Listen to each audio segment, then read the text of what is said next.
Bonjour à toutes et à tous et bienvenue pour une émission spéciale de Metal Missile and Plastic Gun. Aujourd'hui, j'ai l'immense honneur de recevoir Julien, un spécialiste, grand spécialiste devant l'éternel de Shadowrun. Eh bien oui, les jouets, la collection complète sur cette table.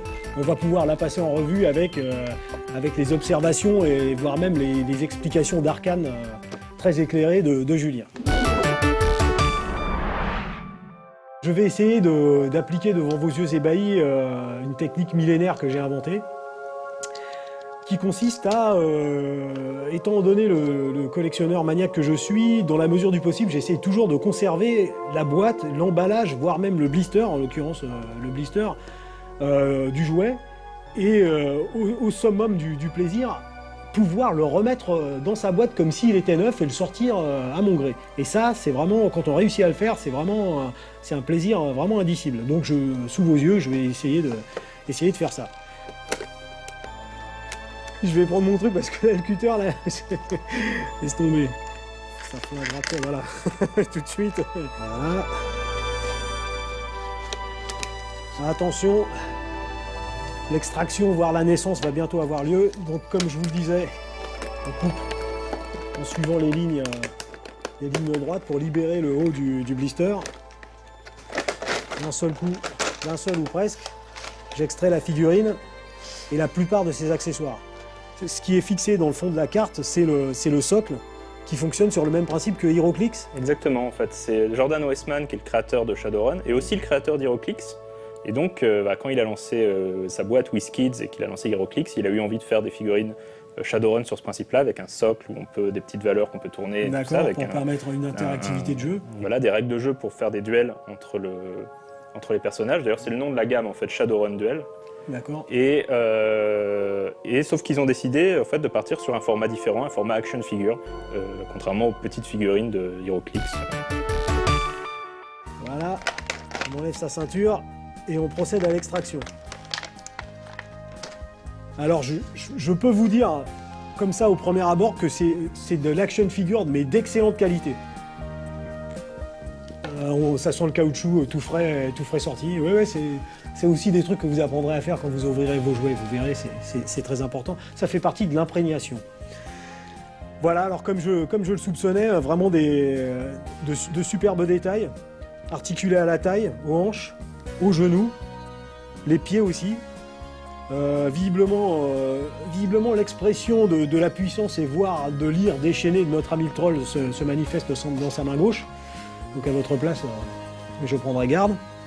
Sachant que le design du personnage est en fait inspiré d'une illustration du jeu de rôle, où effectivement c'est un troll qui a des éclairs qui sortent du bras et tout ça. Donc voilà, ils se sont basés là-dessus. Donc bon, les accessoires... Bon, je crois qu'il n'y a aucun doute sur sur la fonction première de cet objet, à savoir pulvériser la gueule d'une éventuelle adversité et autres fâcheux qui voudraient émettre un avis contraire. Enfin bon, tu vois ce que je veux dire. Quand la magie ne fonctionne plus, il y a les bonnes vieilles méthodes. Quand la magie ne fonctionne plus, rien ne vaut une bonne bastos dans la tronche. Ah, c'est grandiose, c'est grandiosissime. Mais Shadowrun, voilà. C'est vraiment ça. Ah oui, non mais ça m'intéresse de plus en plus. Vraiment, c'est très très bien. Deuxième personnage, donc Silvermax, qui selon toute vraisemblance est un nain. Peux-tu nous parler de ce personnage, de ses possibilités, de sa personnalité ? Ce personnage, c'est ce qu'on appelle un rigueur dans Shadowrun, c'est-à-dire un personnage qui se connecte par la pensée à des machines et qui les contrôle à distance. Ah. Donc il y a deux types de rigueurs en gros, il y a ceux qui sont plutôt véhicules, qui vont piloter la voiture à distance, et ceux qui sont plutôt drones. Donc lui a priori il est plutôt drone, il a des petits drones avec lui. Très bien, ça me rappelle un peu les figurines de Teenage Mutant Ninja Turtles des années 80, où il fallait vraiment observer la figurine de pied en cap et en la faisant tourner parce que la sculpture était telle que de nombreux détails figuraient à peu près sur toutes les parties du corps de la figurine. Donc là, on va le faire et c'est très intéressant. Ici, on peut voir dans son dos une espèce de sigle qui a l'air de représenter une enclume avec deux marteaux entrecroisés. Est-ce qu'il fait partie d'une confrérie ou... Ça peut être un signe de gang ou des choses comme ça. D'accord. Je les connais pas tous par cœur, j'avoue, mais... D'accord. Et donc, il a des sortes de dreadlocks dans les cheveux avec des rubans de couleur. Alors moi, c'est une des premières choses que j'avais remarqué, c'est ces lunettes qui apparemment il peut rajouter des lentilles pour observer les choses selon leur taille. La barbe est super bien rendue.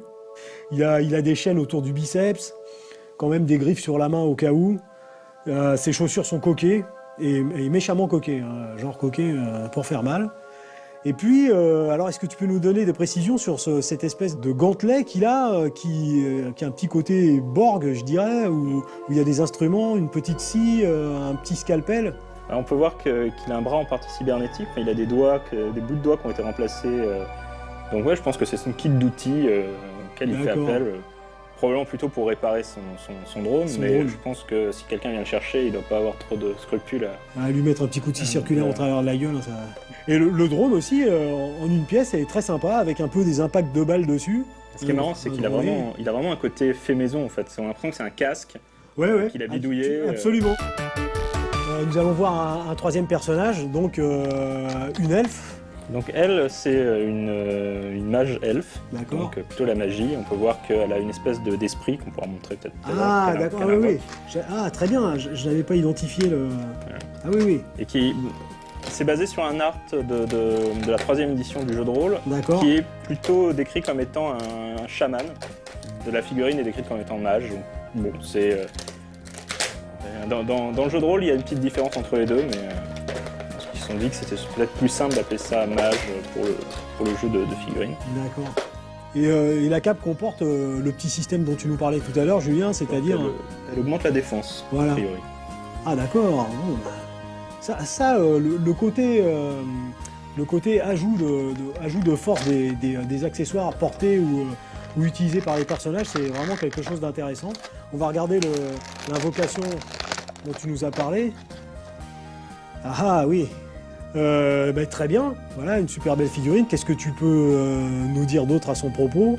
Je pense que c'est aussi intéressant de parler un petit peu du contexte. D'accord. En fait, ils ont sorti ce jeu dans l'espoir de peut-être soit attirer les fans du jeu de rôle, soit attirer des non-fans qui seraient intéressés par juste des belles figurines. Voilà. Et en fait, malheureusement pour eux, ils ont réussi à toucher aucun des deux publics. Ah, c'est dommage. C'est dommage parce que la démarche est vraiment très intelligente, et en plus elle est bien exécutée parce que personnellement je ne connais pas le jeu Shadowrun, et pourtant ces figurines sont très attirantes, elles sont détaillées, elles sont bien faites, les accessoires sont intelligents. Au vu de cette collection, Julien, donc des possibilités de jeu et de la sculpture des personnages, on peut avoir envie de se les procurer. Alors est-ce que c'est possible facilement? Où est-ce qu'on peut les trouver? À combien ça coûte? Est-ce que tu peux nous renseigner là-dessus? Alors la meilleure affaire qu'on puisse faire justement, c'est dans certaines boutiques de jeux de rôle qui ont pu en avoir et qui n'ont jamais réussi à les vendre, et qui souvent les bradent un petit peu. Souvent pour une dizaine d'euros une figurine, ce qui est plutôt bon marché de nos pour cette jours, qualité. Oui, ça c'est sûr. Et sinon les sites de vente en ligne, les Amazon, eBay, Price Minister. Voilà, pour ne pas les citer, allez hop, c'est fait. Voilà, comme ça on en a dit 3.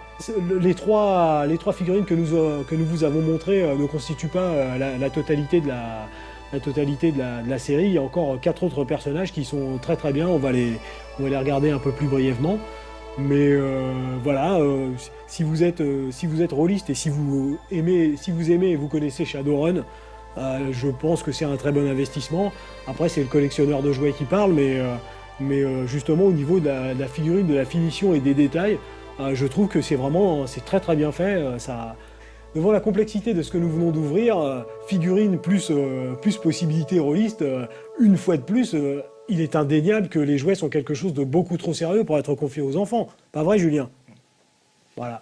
Ou aux elfes.